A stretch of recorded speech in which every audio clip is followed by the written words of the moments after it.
Así por fin, después de mucho tiempo, voy a volver a subir videos. Sé que la última vez que lo dije no pasó, no fue cierto.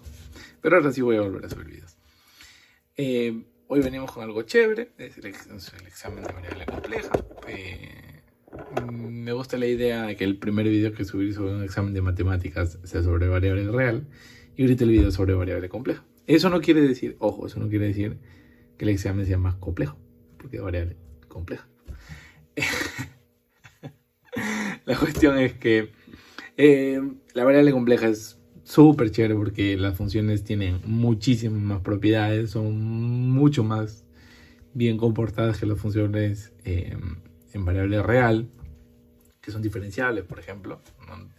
Tenemos algo muy bonito que es una función en variable compleja que es derivable en un punto una vez, infinitamente derivable. Así que por ese lado estamos más que chévere. Agradezco mucho al profesor del curso que me ha dejado subir este examen, me ha dado su beneplácito para subir este examen. El profesor del curso Rudy Rosas. Muchísimas gracias a este profesor. El examen yo creo que es un examen largo, porque yo no estoy acostumbrado a dar exámenes de más de 4 preguntas, pero bueno, eso es lo que había. No voy a ponerme a fastidiar al profesor diciendo, oye, muy largo el examen. La cuestión es que la primera pregunta es sobre calcular una integral. Esta integral es chévere porque se puede calcular mediante herramientas de análisis complejo.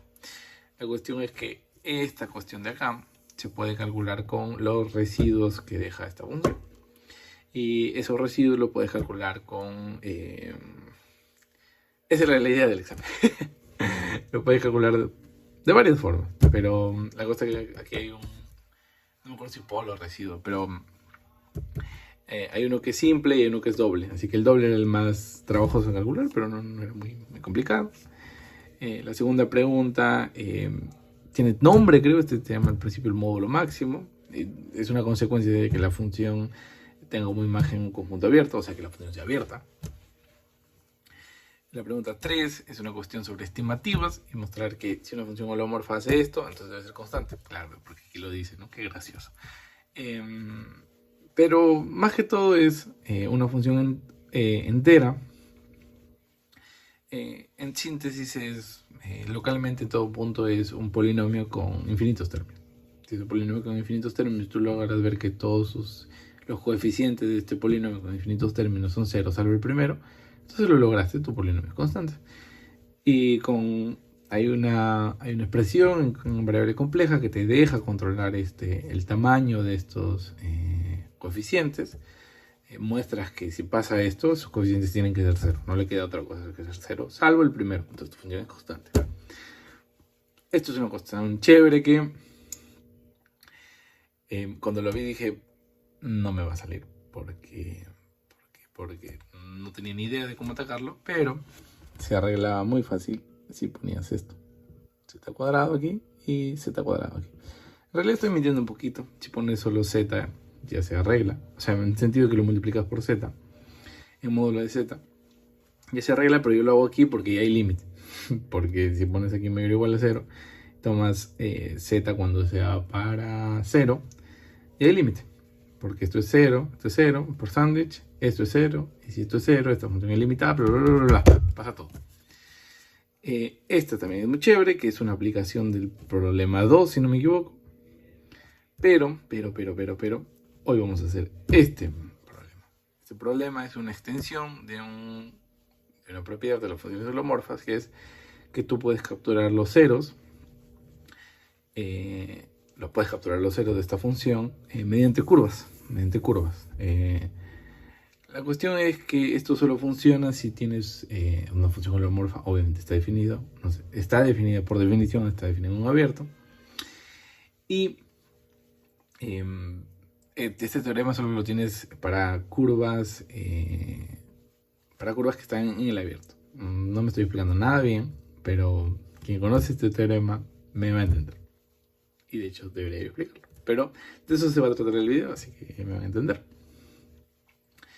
Y es una extensión porque ahora ya tenemos para continua nada más. O sea, es una extensión no solo en continua, ¿no? Porque en el interior, que es el disco, la función es holomorfa. Así que no es una extensión wow. Es una extensión de vamos a ver qué pasa cuando hay una extensión continua al borde.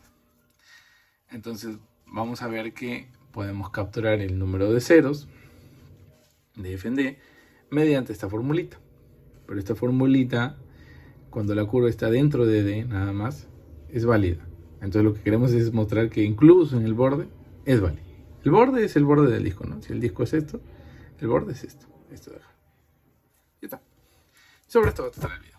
Así que vamos a empezar. A ver, vamos a comenzar con esta pregunta que es chévere. Tenemos los ingredientes son bien claros. Tenemos una función que es continua en el disco y eso lo morfa, continua en la cerradura del disco y eso lo morfa en el disco. La función no se anula para nada en el borde del disco. Y queremos mostrar esto, que el índice de esta cuestión es esta cuestión, que son los números de cero contando la multiplicidad, porque por ejemplo la función z a la n, con n mayor o igual a 36 por ejemplo, muchos dirían, esa función tiene un cero, claro, el cero, ¿no? Pero el cero tiene multiplicidad, así que lo tienes que contar con la multiplicidad, si no los teoremas son más trancas. Voy a dar primero un bosquejo de cómo pensé en resolverlo. Y luego uno tiene que parcharlo, ¿no? Porque primero te ocurre una idea, luego dicen, esto no jala, esto que no. Entonces, el disco es esto. Qué pulso que tengo, de verdad. El disco es esto, tenemos la función y tenemos el plano complejo, que voy a hacer un cuadradito nada más. El disco es esto. Este es el interior del disco y este es el borde del disco, ¿no? La pinturita negra. Ahora, el interior lo voy a pintar de naranja. La cuestión es esta, nosotros tenemos el teorema para funciones holomorfas y para curvas dentro de este abierto. O sea, el abierto es la región naranjita. Para funciones dentro de este abierto, si es que nosotros tuviéramos la capacidad de encontrar una curva, vamos a llamarle curva roja, aunque más parece negro que rojo, vamos a llamarle curva roja, tal que si tuviéramos la suerte de que esta función no se anule sobre la curva roja y no se anule en esta región que voy a pintar de negrito, si tuviéramos toda esa suerte, entonces ya podemos, vamos a llamarle a esta curva borde de DR y a esta curva le vamos a llamar borde de D. Ya está. Borde de DR le llamo porque estoy pensando en esto, ¿no? Esto es el radio y este es el radio de longitud 1. La cuestión es que el radio obviamente va a ser menor a 1. Lo estamos tomando menor a 1.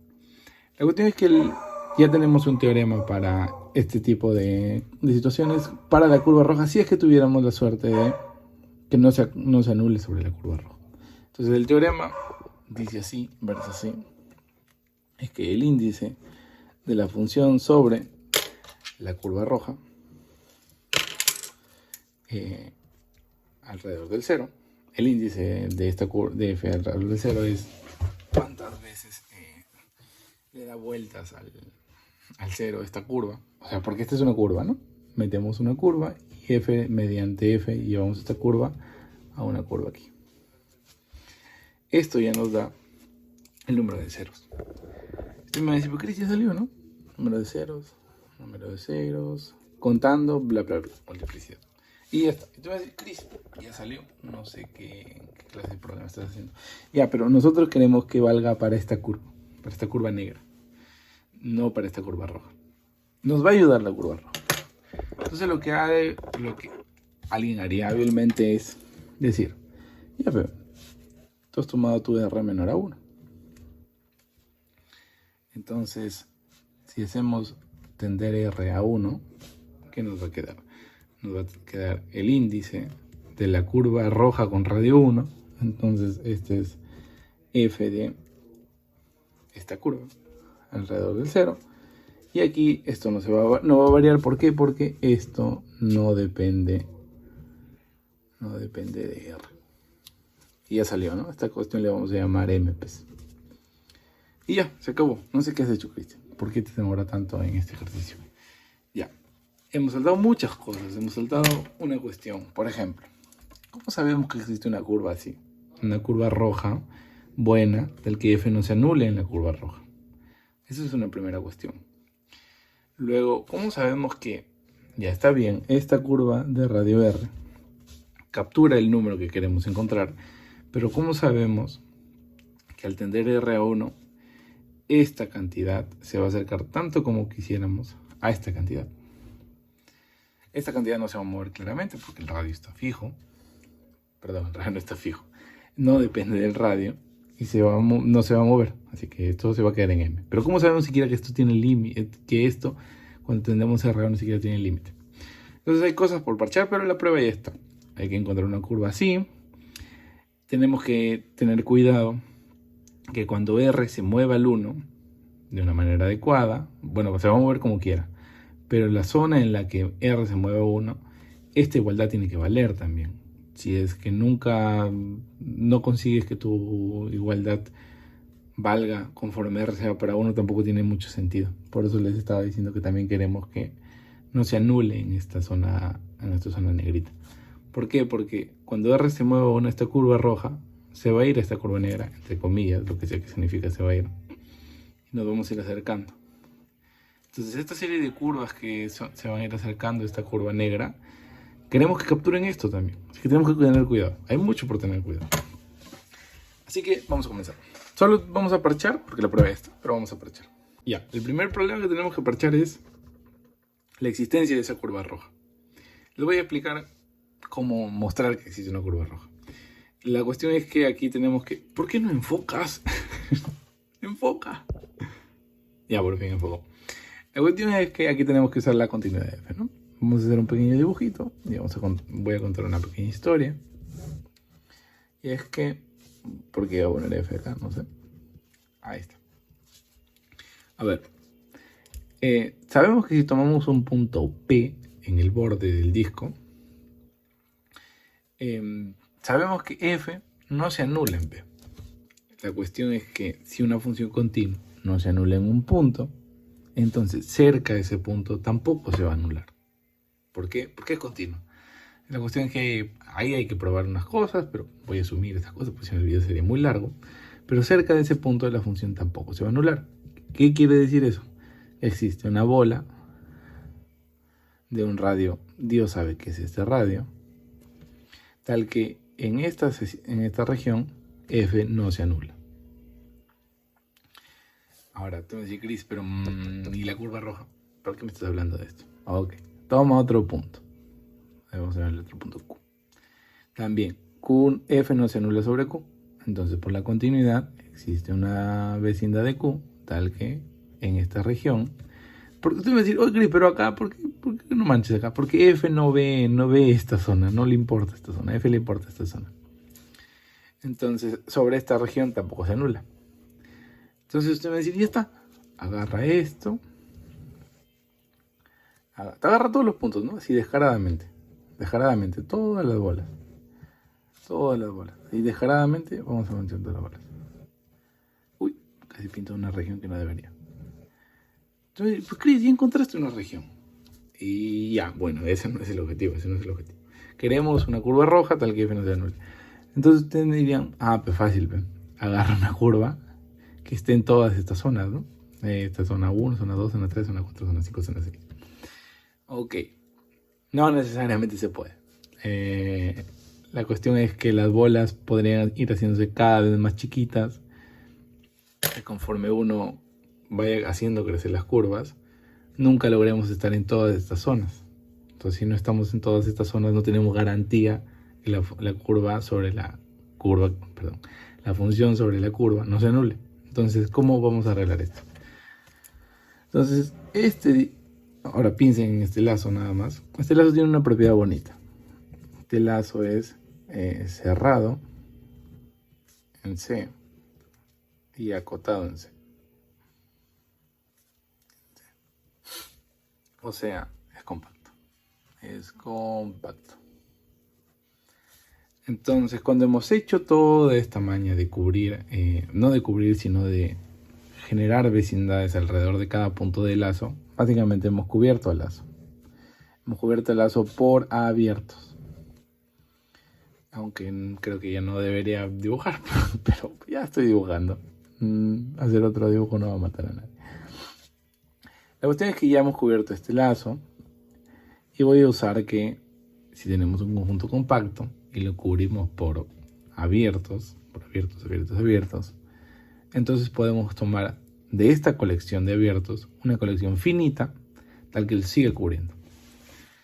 O sea, ¿qué me da la compacidad? La compacidad me otorga que existen, le voy a llamar P1, P2, bla bla bla bla bla, PM, puntos en el borde del disco, que le vamos a llamar curva negra, tal que, ¿qué pasa? Tal que la curva negra está completamente contenida en la unión de estas bolas de radio, vamos a llamarle delta sub P1, centradas en P1. Perdón, aquí sería PI, PI, y aquí la unión va desde 1 hasta M. Entonces ya está. Pero ya, a ver, no hemos solucionado nada, parecería. Pero sí, hemos solucionado algo. Si ya tenemos finitas bolas, voy a dibujar ahora las bolas de otro color. P1. Imaginemos que tenemos 3 nada más, por motivos didácticos. Tenemos 3. Aunque este dibujo es falso, no sé si es falso. No es falso. Pero ya tenemos esta región, ¿no? Estas 3 regiones. La cuestión es que en estas 3 regiones ya es más fácil meter una curva, ¿no? Entonces ya es creíble meter esta curva roja. Entonces tenemos que buscar una curva roja que esté lo suficientemente cerca del borde y que esté a distancia menor que delta, ¿no? Si logramos eso, ya está, ¿no? Entonces esto es muy creíble. Esto es más creíble que meter esto, que meter una curva roja en todas estas bolitas. Así que ya no quiero hacer más largo el video, pero esta curva existe y le vamos a llamar curva roja. Así, vamos a suponer que nuestra región se ve así, o sea, la región generada por toda esa cobertura finita. Y ya hemos sido capaces de meter una curva roja aquí. Ahora, no me voy a dejar mentir, si encontramos un radio, ¿no? Un R sub 0 le vamos a llamar, tal que esta curva roja está metida en esta región. Cuando tengamos curvas, aquí sería otro color acá. Cuando tengamos una curva verde, tal que el radio de esta curva verde sea mayor al radio a este radio sub 0, entonces pasa que esta curva verde va a estar completamente metida en esta región. Va a estar completamente metida. ¿Y qué hemos ganado? Hemos ganado lo que les dije. Queremos una curva donde la función no se anule y también necesitamos que nuestra igualdad valga cuando R se mueve. ¿Por qué? Porque si no, al tomar límite no tenemos garantía de nada. Pero si R se mueve, vamos a dejarlo que R se mueva como quiera, pero se va a mover solo en esta región, ¿no? En nuestro R variable se va a mover en la región R sub 0, mayor o igual a R sub 0, y menor o igual, menor o igual está bien, menor o igual a 1. Bueno, menor, perdón, porque en igual no tenemos garantía. Así que ya está. Sí, acá estaba cometiendo un error grave. Aquí es F de borde de R en 1 entre, me olvidé, Z de Z. Esta es la función en cuestión. La cuestión es que tenemos que mostrar que, a ver, ¿qué hay aquí? Aquí dense cuenta que hay una función que va de R0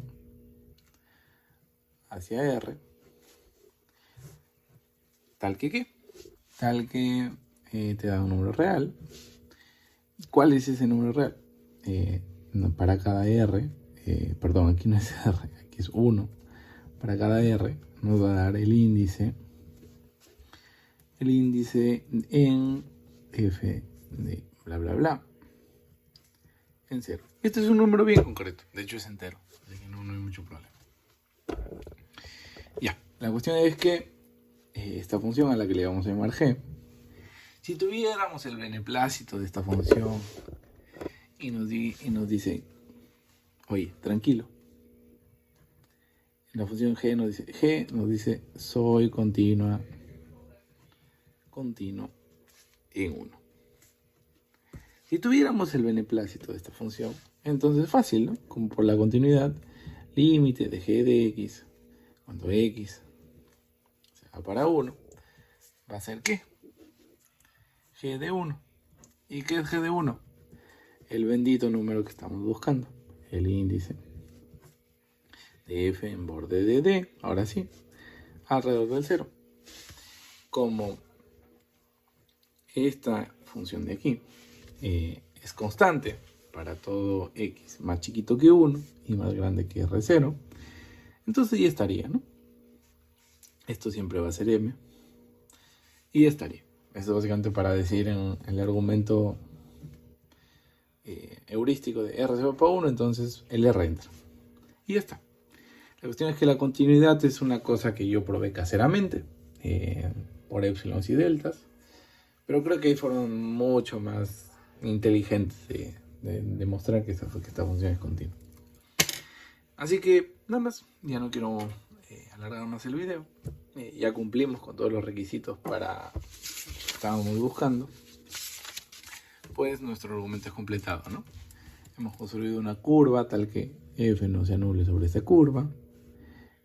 En esta región no se anula, así que cuando R se mueva hacia el 1, no vamos a tener problema en que esto cambie. O sea, el teorema siempre va a ser cierto. Perdón, en que esto cambie. Como hemos mostrado que esta función con variable R es continua en 1, entonces al tomar límite, el límite entra entre comillas, y esto se mantiene constante, así que ya está. Hemos podido extender el teorema del número de ceros de una función holomorfa para funciones continuas nada más. Pero continuas donde es una continua donde es continua así en todo el dominio, pero en el abierto, que en este caso es el disco, es holomorfa, ¿no? Y yo, ahora sí creo que con esto estamos más que bien.